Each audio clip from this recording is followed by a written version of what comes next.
Hello everyone and welcome to my Bachelor Nation 24 channel. I hope everyone is having a wonderful day. Before we begin, please hit the subscribe button and give this video a thumbs up. Matt Brown steps up to help bedridden friend in hospital. Matt Brown has just shy of 250K followers on his Instagram, and he generously shared a post about a friend who is bedridden in hospital. Alaskan Bush People fans who follow him are not surprised that he would help someone else. As those who follow his recovery videos know, he seems like a caring and gentle person. MVP Matt Brown helps other people often. Discovery Channel fans see that these days, OMG Brown's son who fights his addiction issues also helps other people.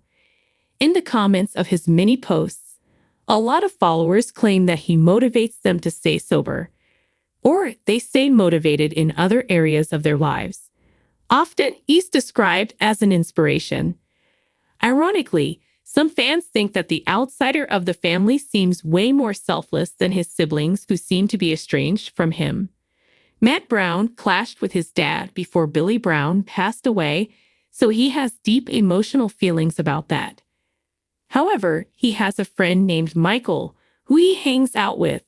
Also, he has many friendly people who support him on social media. Sadly, one of his other friends fell ill suddenly, and the former Alaskan Bush People star is doing what he can to help out. Alaskan Bush People Alan shares about his bedridden friend.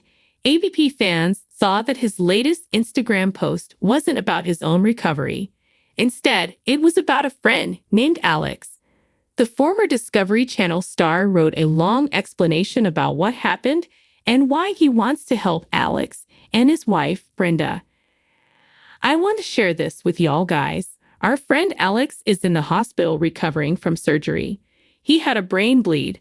The doctors got it stopped, sick, though we're waiting for him to wake up. I'm sharing his GoFundMe today to try and help raise money to help his wife Brenda be able to be with him while he's recovering.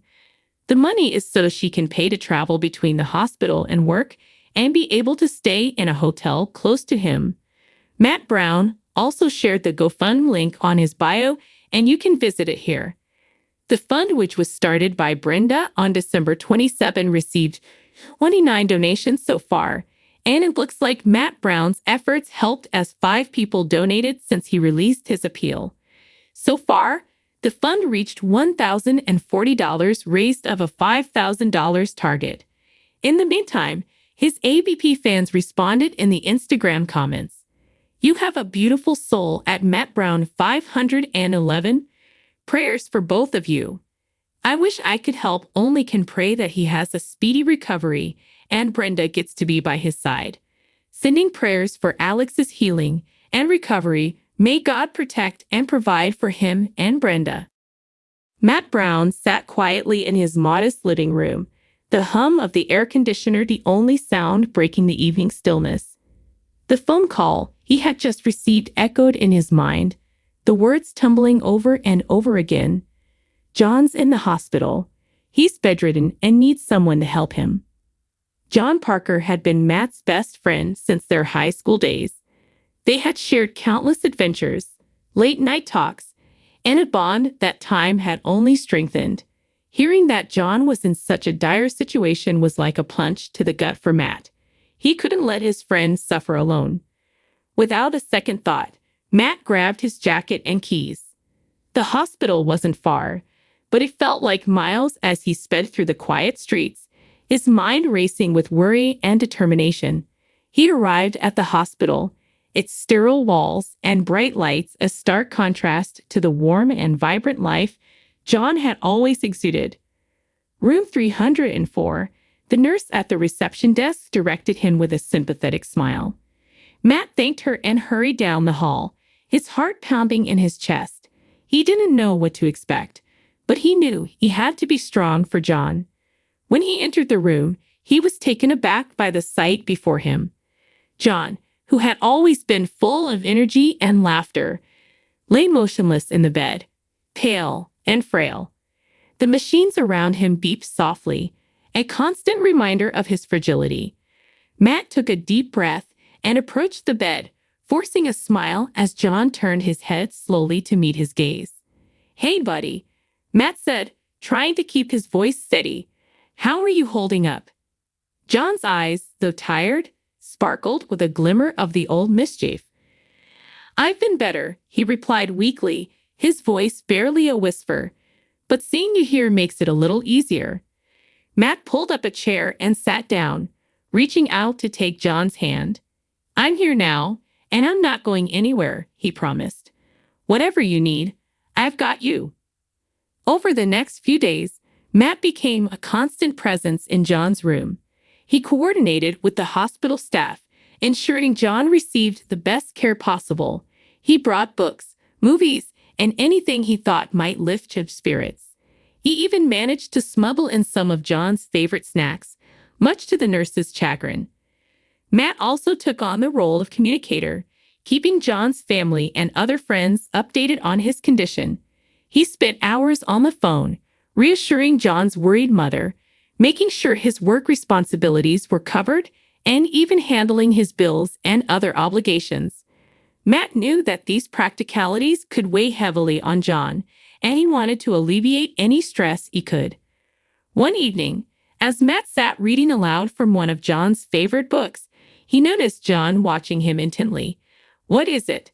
Matt asked, pausing mid-sentence. John's eyes filled with tears.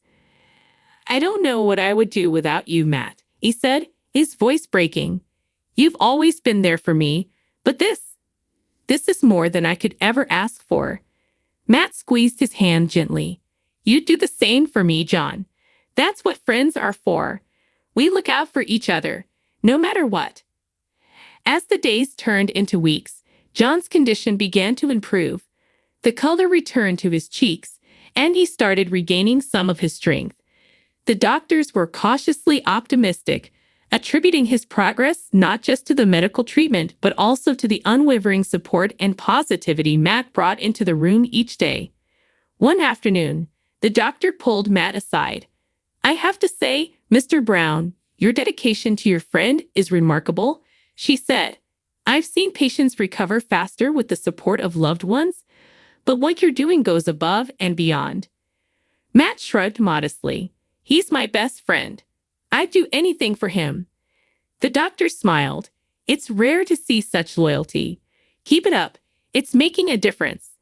As John continued to heal, Matt began organizing small get-togethers in the hospital room, inviting their mutual friends to visit.